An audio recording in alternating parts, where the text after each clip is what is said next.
Reflection 112. Rigid hearts burst.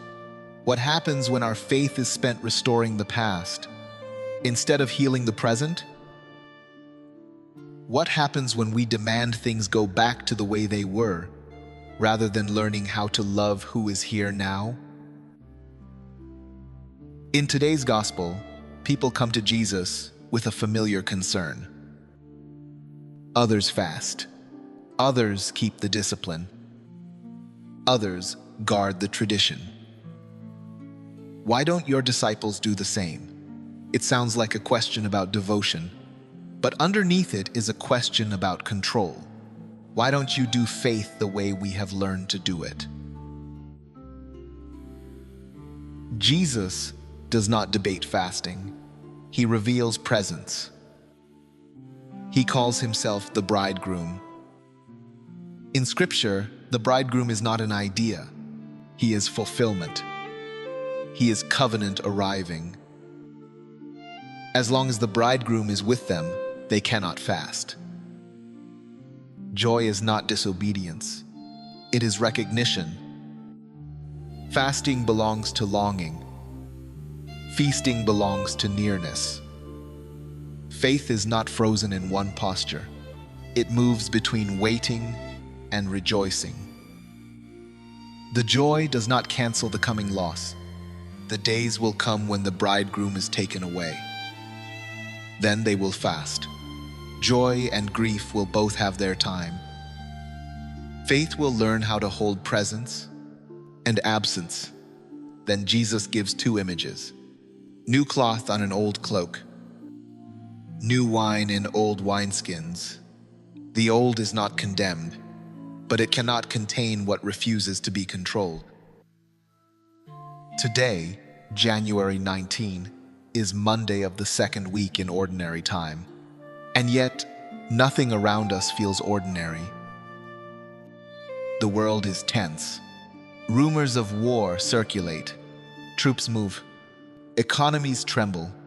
The planet itself feels fragile.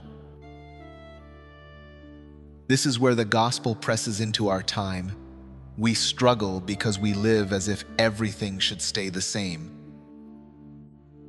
We rely on old ways of thinking, while the world moves faster than our habits. We want yesterday's methods to solve today's problems, and we call resistance wisdom. We treat what we have as if it can be kept forever. We hoard wealth, as if markets never collapse and accounts never empty.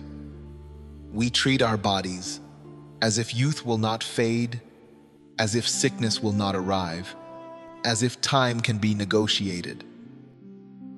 We resist the growth of others because their rise threatens our place. We protect the good old days and mistake nostalgia for faith. We oppose new voices, new groups, new ways of doing things, not because they are wrong, but because they unsettle us. And when the world changes, we do not ask how to grow. We ask how to stop it. This is not prudence. This is fear. The problem is not that the world is changing.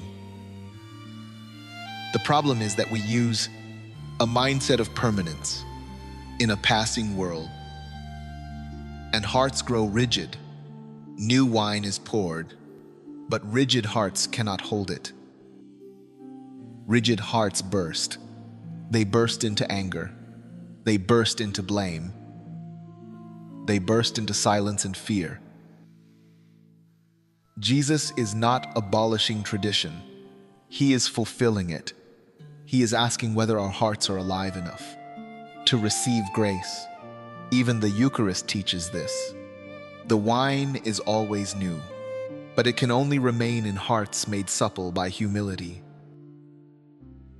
New wine requires fresh skins. Living faith requires living hearts.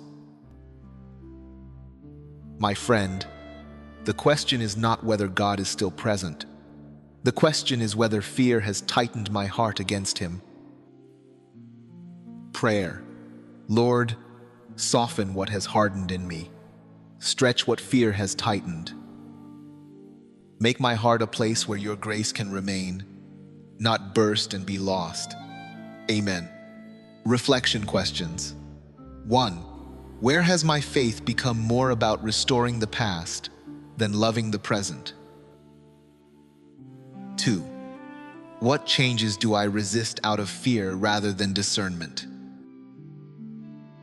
3. How do I react when new people or new ways unsettle my sense of control?